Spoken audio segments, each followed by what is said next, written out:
Mon nom est Sophie Lemoine, j'ai 37 ans et pendant plus de 10 ans, j'ai été religieuse dans un couvent catholique en France. Ma vie était régie par une discipline stricte, longues heures de prière, jeûnes fréquents et une soumission totale aux règles de l'Église. Chaque jour suivait le même rythme rigide, où la foi se mesurait par le sacrifice et l'obéissance aveugle. Je me privais de tout plaisir terrestre, convaincue que c'était le chemin pour plaire à Dieu. Mais malgré mes efforts, une question revenait sans cesse dans mon esprit. Pourquoi ressentais-je un vide profond au lieu de la paix promise dans les Écritures? Loin d'éprouver la joie spirituelle décrite par Jésus, je vivais dans une crainte constante de ne pas être assez digne, comme si Dieu lui-même me jugeait à chaque instant. Avec le temps, une autre pensée a commencé à me tourmenter. Pourquoi parle-t-on autant de la peur de Dieu alors que Jésus prêchait un amour infini et inconditionnel? Dans l'Évangile selon Jean, 1 Jean 4, 18, il est écrit « Il n'y a pas de peur dans l'amour, mais l'amour parfait bannit la peur. » Pourtant, tout ce que l'on m'enseignait semblait basé sur la crainte d'être puni, et non sur la relation d'amour avec Christ. Cette contradiction éveillait un malaise en moi, un trouble silencieux que je n'osais partager avec personne. Si je posais trop de questions, on me répondait que la vraie foi était l'acceptation sans remise en question. Mais Jésus lui-même n'a-t-il pas dit de chercher la vérité? En observant autour de moi, j'ai commencé à voir que certaines pratiques imposées par l'Église ne figuraient nulle part dans la Bible. Où était-il écrit que l'on devait réciter des prières répétitives sans réflexion? Où Jésus avait-il demandé à ses disciples de vénérer des images ou de se priver du monde au point d'en oublier l'amour du prochain? La parole de Dieu semblait bien différente des traditions humaines que l'on nous obligeait à suivre. Dans Marc 7,8, Jésus disait « Vous abandonnez le commandement de Dieu et vous observez la tradition des hommes. » Ces mots résonnaient en moi avec une force troublante. Ce fardeau que l'Église nous imposait ne ressemblait en rien à la liberté que Jésus promettait. Il disait en Matthieu 11, 28, 30 « Venez à moi, vous tous qui êtes fatigués et chargés, et je vous donnerai du repos. » Mais au lieu de repos, ma foi semblait être une chaîne qui me liait à des obligations extérieures sans transformation intérieure. Pouvait-on réellement plaire à Dieu en se forçant à accomplir des rituels sans comprendre leur véritable sens? Cette question me hantait, mais je craignais trop d'y répondre honnêtement. Ce fut le début d'un combat intérieur. Partie de moi voulait croire que je faisais ce qui était juste, que cette vie de sacrifice était la seule voie vers le salut. Mais une autre partie entendait un appel plus profond, une invitation à chercher la vérité au-delà des dogmes humains. Cette tension grandissait en moi, jusqu'au jour où une expérience inattendue allait tout bouleverser. Les jours passaient et le doute grandissait en moi comme une ombre silencieuse. Je priais avec ferveur, cherchant des réponses, suppliant Dieu de me montrer la vérité. Puis, une nuit, alors que j'étais plongée dans la prière, un frisson étrange a parcouru mon corps. Un poids indescriptible m'a envahi, comme si quelque chose au-delà de ma compréhension était sur le point de se produire. Mon cœur battait violemment, puis soudain, plus rien. Une obscurité totale. Un silence. Absolu. Je n'avais plus conscience de mon corps, comme si mon âme avait quitté cette terre. Quand j'ai repris mes esprits, je n'étais plus dans ma cellule du couvent. Devant moi s'étendait un paysage baigné d'une lumière que je n'avais jamais vue auparavant, une clarté d'une pureté céleste. Je me sentais légère, dépourvue de toute peur, enveloppée d'une paix inexplicable. Puis, au milieu de cette splendeur, une présence s'est imposée avec une puissance indescriptible. Une voix, douce mais pleine d'autorité, a résonné, en moi, sans passer par mes oreilles. C'était Jésus. Il n'y avait aucun doute. Son amour était tangible. Son regard transperçait mon âme, révélant chaque pensée, chaque secret, chaque blessure cachée. J'étais paralysée, submergée par l'émotion. Il m'a regardée avec une tendresse infinie, mais dans ses yeux, je percevais aussi une vérité bouleversante. Il m'a montré ma vie d'une manière que je n'avais jamais envisagée. J'ai vu mes années de dévouement, mes prières inlassables, mes sacrifices. Et pourtant, il m'a révélé une réalité qui a brisé toutes mes certitudes. J'avais suivi la religion, Mais pas lui. Mes rituels étaient vides, mes efforts n'étaient qu'une obéissance aveugle. J'avais cherché à plaire à une institution et non à construire une relation vivante avec Dieu. Cette révélation m'a anéanti. Comment avais-je pu passer tant d'années à chercher Dieu et pourtant le manquer? Dans Jean 14, 6, Jésus dit « Je suis le chemin, la vérité et la vie. Nul ne vient au Père que par moi. » Mais avais-je vraiment suivi son chemin ou celui que d'autres avaient tracé à ma place? Je réalisais avec effroi que ma foi avait été construite sur des fondations humaines et non sur la parole vivante de Dieu. Jésus n'attendait pas de moi que je récite des prières mécaniques ou que je me prive de toute joie. Il désirait simplement que je le connaisse vraiment. Mon cœur battait à tout rompre sous le poids de cette vérité. Cette expérience n'était pas un rêve, c'était une révélation divine. Jésus m'appelait à sortir de cette prison spirituelle pour embrasser une foi réelle et vivante. Mais comment pouvais-je abandonner tout ce que je connaissais? Mon engagement, mes vœux, ma vie entière étaient ancrés dans ce couvent. Pourtant, dans son regard, je voyais une invitation claire. Il ne voulait pas que je continue sur cette voie. Il voulait me libérer. Je me suis réveillée en sursaut, haletante, le cœur battant à toute vitesse. J'étais allongée dans un lit d'hôpital, entourée de visages inquiets. Mon corps était là, mais mon esprit était encore imprégné de cette rencontre surnaturelle. J'avais vu Jésus, j'avais entendu sa voix, et ce qu'il m'avait révélé changeait tout. Pourtant, à peine avais-je repris conscience que la réalité du couvent me rattrapait avec brutalité. La mère supérieure se tenait à mon chevet, le regard sévère. Sans même me demander ce que j'avais vécu, elle déclara fermement que ce n'était qu'une ruse du diable, une illusion pour me détourner de ma vocation. Ses paroles étaient tranchantes, mais au fond de moi, je savais qu'elle se trompait. Ce que j'avais vécu ne venait pas de l'ennemi, c'était une délivrance envoyée par Dieu lui-même.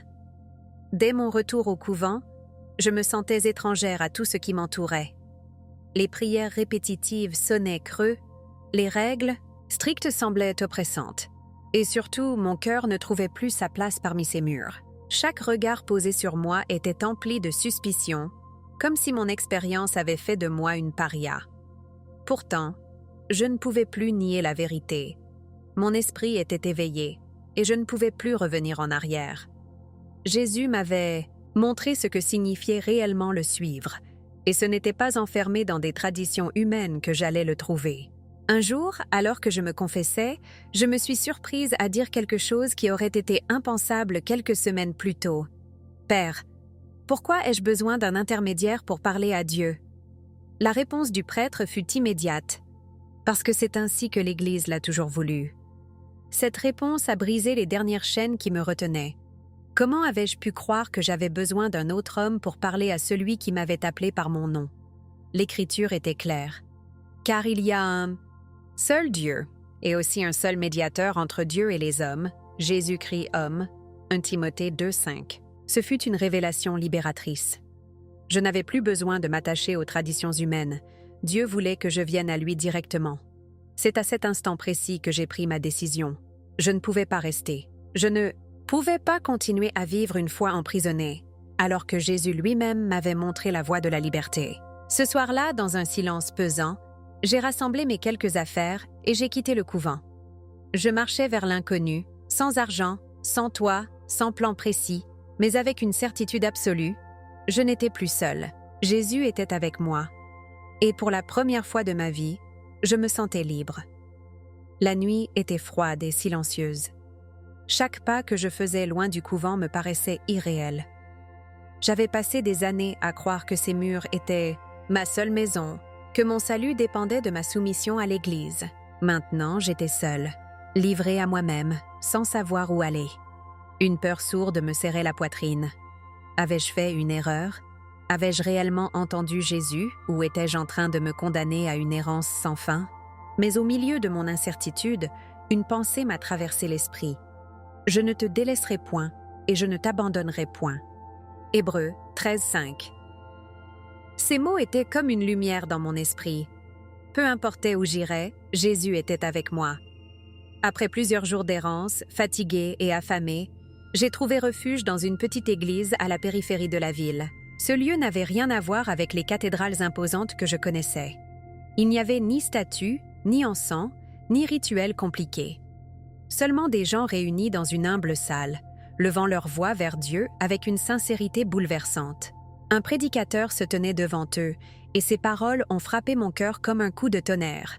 « Vous connaîtrez la vérité, et la vérité vous affranchira. » Jean 8, 32. Cette phrase résonnait en moi comme un écho direct de ce que Jésus m'avait montré. Ce n'était pas la religion qui sauvait, mais la relation avec Christ. Assise au fond de la salle, j'ai pleuré en silence. Pour la première fois, je comprenais ce qu'était la véritable foi. Elle ne se mesurait pas en sacrifice ou en rituel, mais en un amour profond et sincère pour Dieu. J'avais passé des années à chercher à mériter son amour, alors qu'il m'aimait déjà, sans condition. Ce n'est pas par les œuvres que vous êtes sauvés, mais par la grâce, afin que personne ne se glorifie. Éphésiens 2, 8, 9. Cette révélation a brisé les dernières chaînes qui me retenaient. Je n'avais plus besoin de prouver ma valeur à Dieu. Je devais seulement l'aimer et le suivre. Peu à peu, ma foi s'est renouvelée.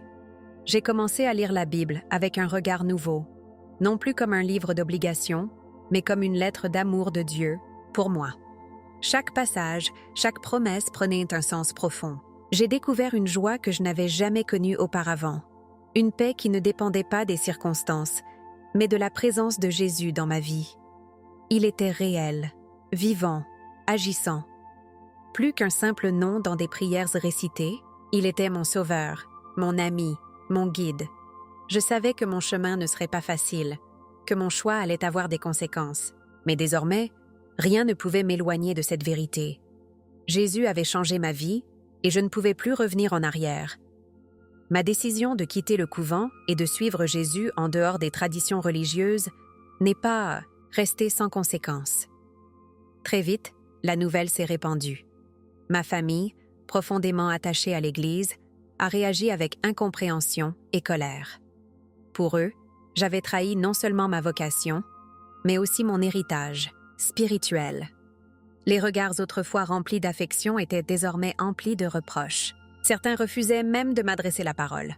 « Comment peux-tu abandonner ta foi ?» me disait-on. Mais ce qu'ils ne comprenaient pas, c'est que je ne l'abandonnais pas. Je la découvrais enfin. Si quelqu'un veut venir, après moi, qu'il renonce à lui-même, qu'il se charge de sa croix et qu'il me suive. Matthieu 16, 24. Je portais ma croix et elle était lourde. Malgré le rejet et la solitude, Dieu ne m'a jamais laissé. Dans cette nouvelle communauté chrétienne que j'avais trouvée, j'ai rencontré des frères et sœurs en Christ qui m'ont accueilli avec amour. Eux aussi avaient connu la transformation radicale d'une rencontre personnelle avec Jésus. Pour la première fois, je n'étais pas jugée par ce que je faisais, mais aimée pour ce que j'étais, une enfant de Dieu. Je trouvais du réconfort dans leurs prières, leurs encouragements, leur foi simple mais puissante. C'est là que j'ai compris une vérité essentielle. L'Église, ce n'est pas un bâtiment ni une institution. C'est le corps de Christ, les croyants unis dans un même esprit. Avec le temps, j'ai commencé à témoigner de mon histoire. Au début, c'était difficile. Les critiques fusaient, les accusations aussi. On me traitait d'égarée, de rebelle, d'orgueilleuse. Mais comment pouvais-je taire ce que Jésus m'avait montré? Car nous ne pouvons pas ne pas parler de ce que nous avons vu et entendu. Acte 4, 20. Mon témoignage n'était pas une attaque contre une religion, mais un appel à une foi réelle, vivante, intime avec Christ. Peu importait le rejet, je savais que la vérité devait être proclamée. Peu à peu, je réalisais que mon témoignage portait du fruit. Des personnes qui vivaient dans la peur de ne pas être assez bonnes pour Dieu trouvaient enfin la paix dans sa grâce. Certains, enfermés dans des traditions oppressantes, découvraient la liberté que seul Jésus peut offrir. Ce rejet que j'avais subi n'était rien comparé à la joie de voir des âmes s'approcher du véritable Évangile. Chaque persécution, chaque incompréhension, chaque larme versée en valait la peine. Heureux serez-vous lorsqu'on vous insultera, qu'on vous persécutera et qu'on dira faussement de vous toutes sortes de mal à cause de moi. Matthieu 5, 11. Aujourd'hui, Ma mission est claire. Je ne regarde plus en arrière. Ce que Jésus m'a montré cette nuit-là n'était pas un simple avertissement, c'était un appel. Un appel à vivre pour lui, à marcher selon sa parole, à guider d'autres âmes vers la lumière. Peu importe les épreuves, peu importe les oppositions, je sais en qui j'ai cru. Et rien ne pourra me séparer de son amour. Vous avez entendu mon histoire, mais maintenant, c'est à vous de réfléchir. Êtes-vous en train de suivre une religion ou avez-vous réellement une relation vivante avec Jésus? Avez-vous construit votre foi sur des traditions humaines ou sur la vérité de la parole de Dieu? Jésus nous appelle à le suivre, mais, trop souvent, nous nous accrochons à ce que nous avons toujours connu par peur du changement. Aujourd'hui, je vous pose une question. Si Jésus venait vous parler maintenant, que vous dirait-il? Partagez votre ressenti dans les commentaires. J'aimerais lire vos témoignages. Si cette histoire vous a touché, abonnez-vous et activez les notifications pour ne pas manquer les prochaines révélations puissantes que nous allons partager, ici. Et surtout, regardez cette vidéo qui apparaît maintenant à l'écran, elle va encore plus loin dans cette vérité que peu osent dire.